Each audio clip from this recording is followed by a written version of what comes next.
Hello everyone. So today we're going to talk about a topic that's pretty important in today's day and world, but we keep neglecting it. Yes, we're talking about sleep. Sleep is one of the only restorative measures that the human body naturally possesses. And I think it's really important that as a medical student, as someone who has gone through chronic bouts of sleep deprivation, I should really talk to you guys about the restorative and the importance of sleep. So in this video, so we're not only going to talk about the academic aspects of sleep, which we will go through initially, but the regular viewers who are not really that interested in the academic parts, um, I would actually ask you guys to kind of move on to the later parts of the video where I'm just going to discuss about how sleep affects us in the everyday life. Yeah. So let's just get over with the academic part because I really want to talk to you guys about the actual physiological aspects of the sleep. This is just I'm going to go through the academics. So again, we can never really start a medical presentation without first going through ridiculous terms. Well, they're not really ridiculous, but as a student, we always think that. Um, okay, so hypersomnia. Hypersomnia basically means excessive sleep. It refers to the disorders. It's basically like a symptom, which is a part of the disorders like narcolepsy, which are basically going to make you sleep way more, right? It's micro sleeping. It can be due to tiredness. It can be due to lack of orexin receptors. These are things that we're going to go through later in the video, but you should just know hypersomnia means excessive sleep. Insomnia is the impairment in the depth, the duration, or the restorative factors of natural sleep. If you're not getting the natural sleep right, then uh, you can call it as insomnia. I think a lot of people, uh, you know, at 4 in the morning, they'll call you up, say, "Oh man, I'm going through some insomnia." That's not real insomnia. Real insomnia is like a medical condition that's really dangerous. So, anyone who's facing such lack of sleep, or you feel really tired and you don't feel really well, so really go see a doctor or something because you might be suffering from severe insomnia. And also, insomnia is a very known and very widely accepted symptom of depression. So, I would like everyone to just take care of themselves. Nocturnal enuresis, I think this is something that we've all laughed at, but we've all done. Uh, so, basically, for children less than 5, if you pee the bed, that's nocturnal enuresis while you're asleep, of course. Sleep spindles, this is kind of a technical thing. Electroencephalograms are basically going to measure the brain waves, and the NREM stage, we're going to go through that in a bit. But sleep spindles are basically spikes in the EEG that are basically due to the kind of disturbances in the external environment. They're usually seen in stage 2. Somnambulism is exactly what it sounds like. It's sleepwalking. Yeah, it's just sleepwalking, man. I don't know what else to tell you. So what exactly is sleep, and how is it different from coma? So the important thing is that sleep is a state of unconsciousness where if a person is given sufficient stimuli, the person can reawaken, right? From a coma, that's not happening, right? So this is how you kind of say that a person is in coma or a person is in sleep. If I shake a person who's asleep, he'll probably come awake. If I shake a person who's in coma, chances are that guy is not going to wake up. If he wakes up, that's a miracle. But you get what I'm saying. So now let's go through the types. Types are basically an REM and NREM. REM stands for rapid eye movement, and NREM stands for non-rapid eye movement. So the progress is basically a person goes through REM, then goes through NREM. Uh, NREM is the slow wave sleep or the deep sleep, and REM is known as the paradoxical or the you know like dreaming sleep, right? So let's talk about the progress. So REM comes first, then NREM. NREM is, kind of unimaginatively, it's split into 4 stages, which are numbered 1 through 4. we're geniuses, but I mean, it gets the job done. So REM recurrence, it's going to recur every 90 minutes, which is the average duration of a sleep cycle, and it will take around 5 to 10 minutes of REM sleep. So this is the dreaming state. So in the REM sleep, what is going to happen is that your brain will start dreaming, and you will see all these bizarre things, which is basically like a brain's method of outputting information. I think a lot of studies have shown that dreams are not inputs, they're outputs. That's why like it's very hard to remember a dream after you wake up. After you wake up, like 5 minutes, you might remember, oh man, that was some bizarre dream. I'm going to remember that all day. Or you see some old in a dream, you see some old lady walk down the uh, road and remove an AK-47 from a fruit basket. you know if you saw that in real life, you'd remember it and you'd tell everyone for the next day and the day after that, and you would keep telling it until it made the news somewhere. But yeah, I mean, in dreams you can see something that bizarre and you had have no recollection of it. So I think that's like a weird thing, which is why the dreams are never meant to be inputted. They're always meant to be outputted. That's why you don't remember them. Well, that's my theory anyway. Uh, so let's go through NREM. We talked about the stages and we talked about the slow wave sleep. Now, EEG, these are basically this medical jargon. It's alpha, beta, and delta waves. There's also a gamma wave that's seen in like meditation, and you're supposed to I don't really know. You're supposed to do a lot of meditation for gamma waves to appear or something. I'm not really sure about that. But I do know alpha waves are like low frequency, quiet wakefulness. You'll also see them in the start of meditation and stuff. And then in the beta waves, oh, I'm sorry, gamma waves are also seen like when you take cold showers. Apparently, Elon Musk said something about this. I'm not really that sure. But yeah, it's just a little bit of information. Beta waves are the very high frequency waves that are normally seen, and they indicate alert wakefulness, if you will. And delta waves are like very, very low frequency waves that are seen during some brain dysfunction, right? REM, we talked about time, it's about 5 to 10 minutes. Activity. So, what happens is that there's a lot of change in your cardiovascular and, you know, respiratory rates. So all of these will either skyrocket or they will drop right back down. There's a lot of changes that happen. So it's very like haphazard. The brain activity, it shoots up. I think the metabolism increases by around 20%. Then let's talk about the arousal. Now, the arousal is basically it's very hard to wake someone up if they're dreaming or in the REM state, because also they also have like we talked about their dreams. They also have like muscle paralysis. So basically, all the muscles and the spinal connection to all the muscles, they will get severely inhibited.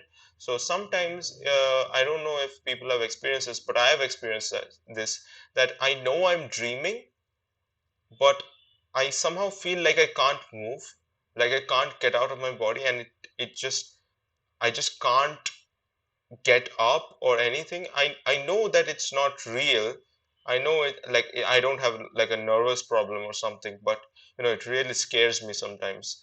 Like I just can't move and I'm just stuck there as like as if I'm in paralysis. uh okay, scary stuff aside, uh let's look at NREM. NREM is the rested sleep. Rested sleep is super important because this is the part where the body will slow down, everything goes down, everything gets repaired, slow metabolism, there are no dreams, no stress, and it's one of the only things that can repair brain damage. It's literal like the our wakefulness is actually low level brain damage that sleep kind of rectifies. That's why when you don't get sleep for a few days, you start feeling hazy, confused, because you have too many metabolites in your brain. Now let's look at some sleep theories. So the reason we all stay awake is because of a reticular activating system. Reticular activating system is basically like a bunch of neurons. They just go, yep, we're gonna keep waking up, and they keep sending signals, and it branches out everywhere, like the thalamus, the hypothalamus, the cerebral cortex, the frontal cortex. Frontal cortex is, I think, last.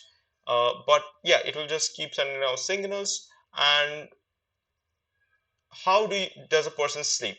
So the monkey brain answer is okay, cut out the reticular activating system and everything's fine.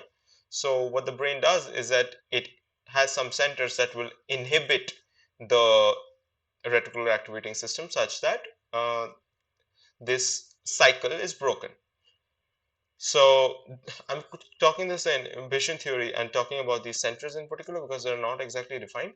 But I think there was an experiment where they cut the brain at the mid-pontine level, and the brain didn't fall asleep. So since the connection was cut at the mid-pontine level, it's not a big stretch to assume that whatever nucleus was causing the whole thing was actually sitting in the mid-pontine level, right? Now, noradrenaline versus acetylcholine. I think this is a topic that many people might have seen, but I'm still going to cover it. So, what happens is these two are neurotransmitters. Noradrenaline can be kind of called like a waking hormone. Well, it's not exactly the waking hormone, but it increases wakefulness, right? So, when we are alert, the noradrenaline is high. When we want to sleep, the noradrenaline is low. Vice versa for acetylcholine, the exact opposite cycle. Acetylcholine shoots right down when you're awake, acetylcholine moves up when you're sleeping. So you can kind of imagine this as like when we're awake and we're talking, I'm talking to you guys right now. So the metabolic chemistry that's going on in my brain, all of that metabolic machinery is caused due to an excess of noradrenaline and a decrease in acetylcholine. Think about what would happen if the situations got reversed. That's why I think sleep is so interesting, because the brain chemistry just gets flipped on its head.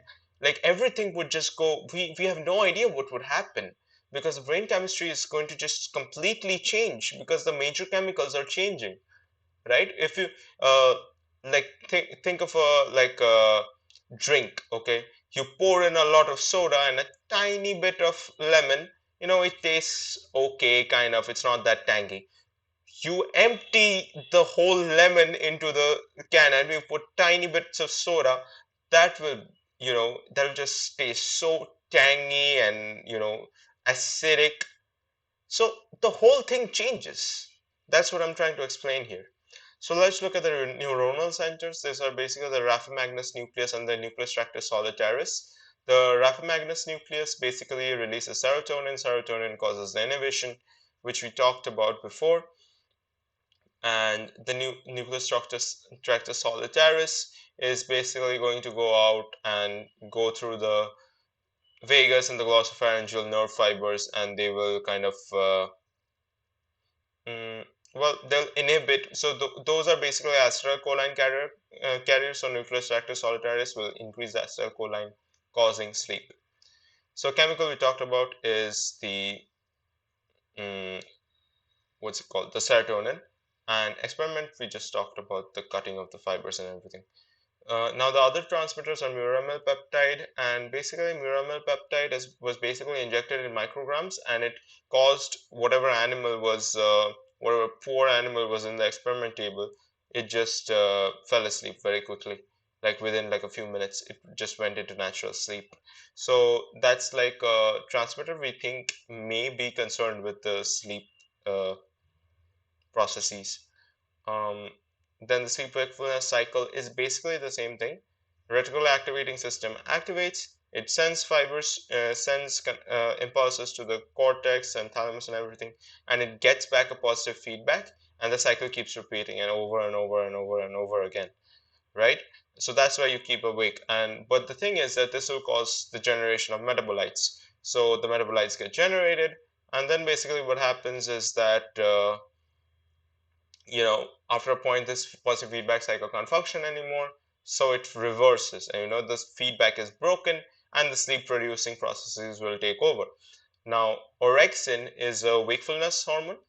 What orexin will basically do is that there are a lot of receptors in the brain uh, that excited. Orexin stimulates them, thus exciting the brain, increasing the wakefulness. Now, let's talk about the physiological aspects of sleep, which is why I wanted to kind of do this video. Uh, you know, our country is, well, the world, it values sleep so less. And, you see everyone every day going, I'll sleep when I'm dead. And, the interns of the world, of the medical world, they're overworked and everything. So I just feel like we should kind of change the way we look at sleep. I think we should encourage more people to sleep, you know, for 7 to 9 hours a day, because it really changes you as a person.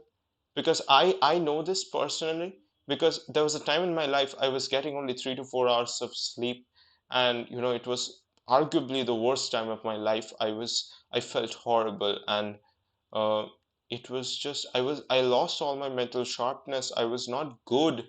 I was a worker bee. And you know somehow I see these companies and everyone, they encourage people to sleep less and work more. But what that does is that it just reduces the quality of work. It's not about how much you work and how long you work. It's more about, uh, you need to be very efficient and very critical with your work.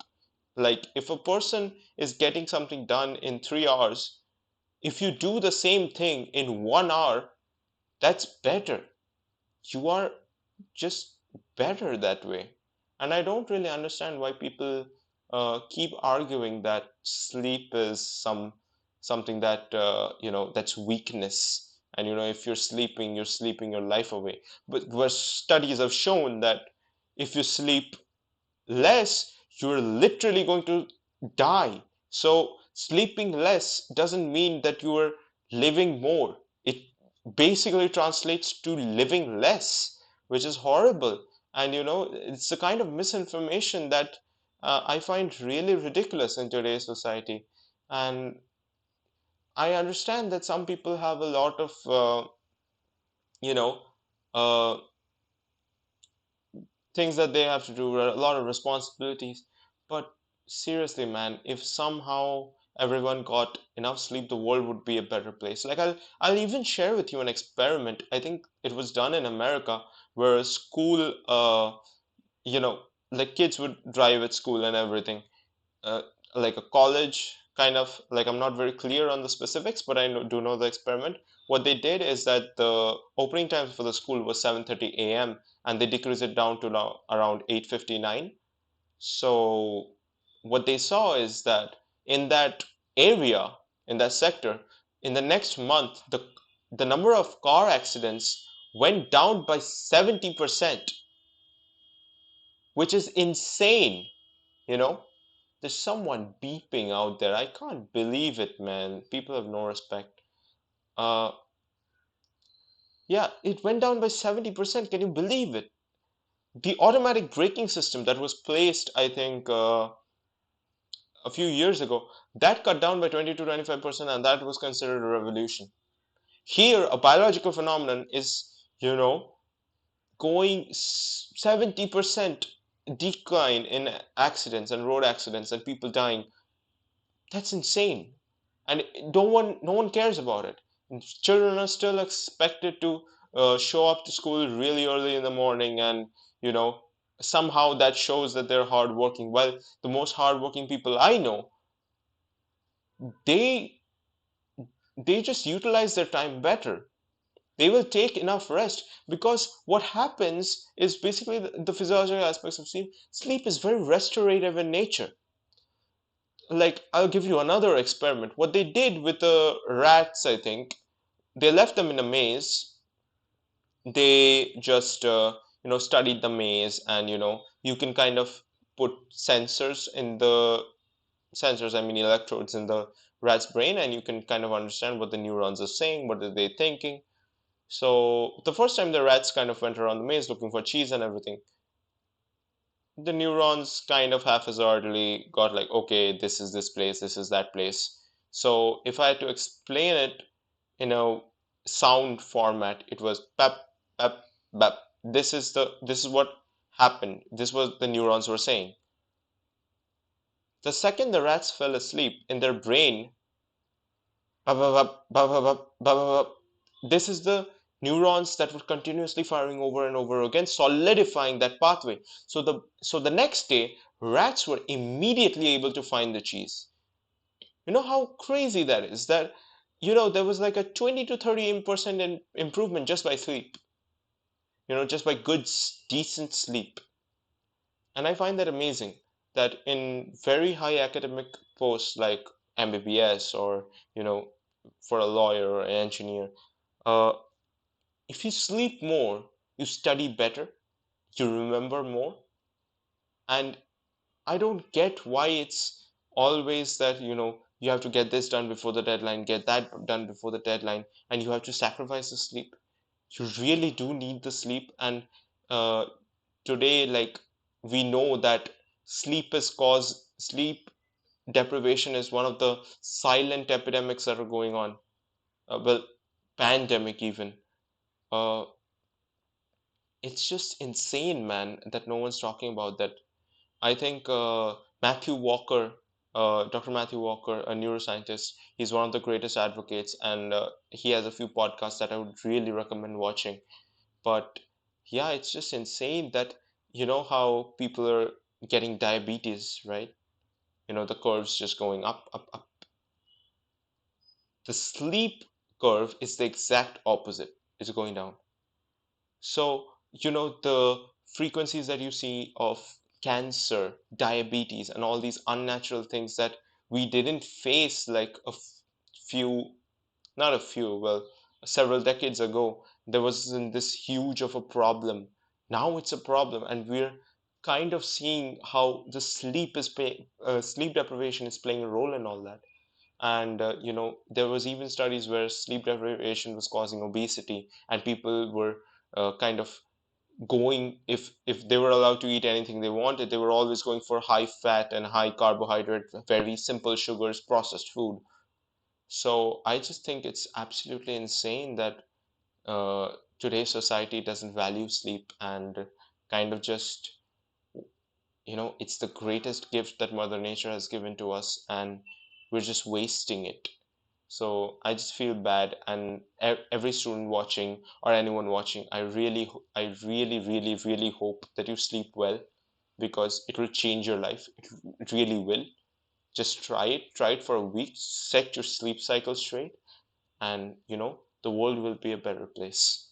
Thank you, everyone. Today's video was a bit late. Well, these videos are all pre-recorded, but I kind of was feeling down for a little while. I had a lot of work, so I couldn't get around to doing it every day like I thought I could, but apparently I'm not that strong. But yeah, thanks everyone for watching, and like, subscribe, comment down below if you about how much sleep you get at night and what you can do to improve it. Thank you very much. Thank you for your time.